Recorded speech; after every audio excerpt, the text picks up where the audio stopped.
They looked at her and asked, "Why did you say that?" She answered quietly, "Aaron, right on the wall behind you there's a picture of angels." Moments like that would later feel symbolic, because Aaron Spelling's life, for all its glamour, was always shadowed by fear, control, and an uneasy sense that nothing was ever fully safe. Aaron Spelling built one of the most powerful television empires in American history. At its peak, it was worth an estimated $600 million.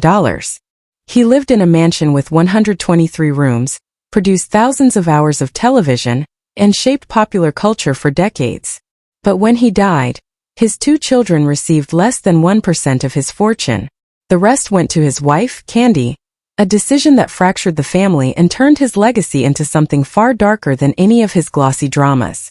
Aaron was born on April 22, 1923, in Dallas, Texas, to Jewish immigrant parents David and Pearl Spelling. His childhood was defined by scarcity and exclusion. David worked long hours as a tailor, sewing zoot suits for pennies, his hands worn raw by the machine. The family lived above the shop in a cramped apartment where 7 people shared a single bathroom. Money was always tight, and the neighborhood carried open anti-Semitism that made belonging feel impossible. Being poor and being different marked Aaron early, and he learned quickly that vulnerability attracted cruelty. School offered no escape. By age 8, Aaron became the target of relentless anti-Semitic bullying. The stress grew so severe that he psychosomatically lost the use of his legs for an entire year. Confined to bed, stripped of a normal childhood, he turned to reading as survival. Comic books, Mark Twain, O. Henry, anything that could carry him out of the room. His mother arranged for him to complete schoolwork from home, and in that isolation something crucial formed. Storytelling became not just entertainment but refuge. Later, Aaron would say that the bullying and that year of reading laid the foundation for everything he became. During World War II, he was drafted into the Army Air Forces, where he worked as a troopship entertainer, writing skits and articles for Stars and Stripes. Even there, danger followed him. He was wounded by a sniper and awarded a Bronze Star and a Purple Heart. Then came the moment that nearly ended his life. Pulled from a flight 2 minutes before takeoff because he had the flu, he watched as the plane crashed and killed everyone on board. His family was mistakenly told he had died. When he later appeared alive, his mother fainted and made him promise never to fly again. That fear stayed with him for decades. After the war, Aaron graduated from Southern Methodist University and began writing plays. His early work failed, but he refused to stop. A script that flopped on campus earned him $400 when sold to television, and that small validation carried him to Hollywood. Their success did not come easily. He was rejected by studios more than 400 times, lived on $12 a week as an extra, and auditioned for bit roles that went nowhere. Still, he kept showing up, hardened by the lesson he learned as a child. If you stay down, the world leaves you there.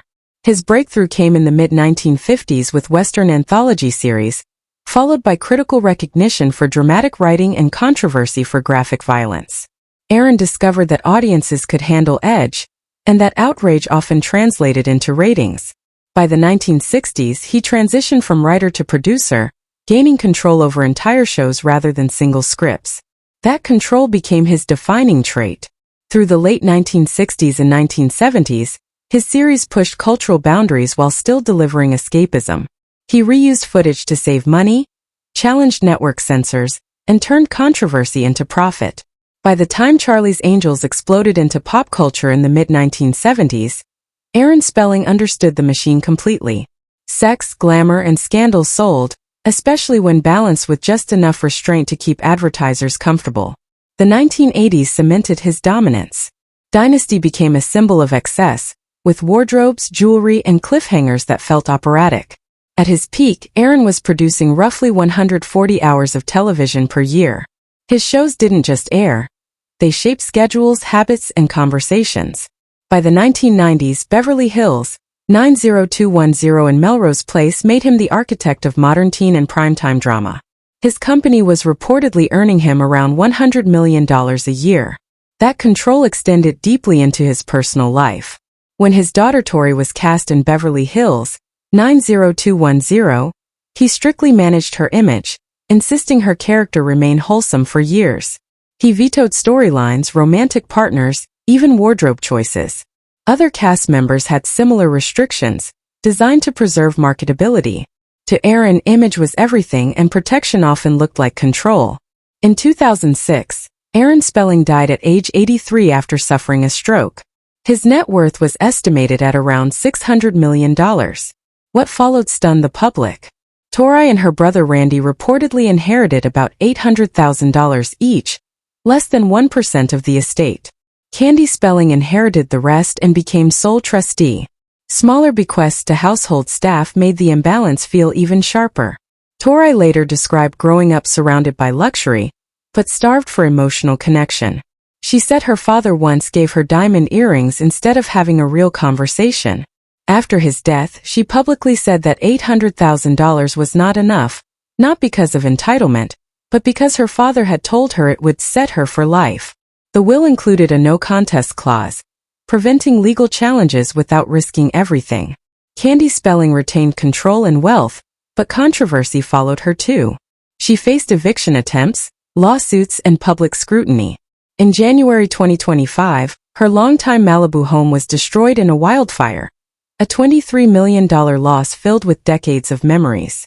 She remained enormously wealthy, living in a Beverly Hills penthouse and supported by residuals and real estate. Meanwhile, Tori struggled financially. After her divorce in 2023, reports surfaced of over $1.7 million in unpaid taxes and debts. Candy stepped in to help support Tori and her children, showing that even amid estrangement, the family story never fully settled. Aaron Spelling created worlds where fantasy masked darkness, where glamour distracted from pain. His life followed the same pattern. He escaped a brutal childhood by building a universe where he controlled every detail. But that control came at a cost. In the end, his empire survived him, but his family paid the price. The story of America's most powerful television producer did not end with credits rolling, but with fractures that still echo long after the shows stopped airing.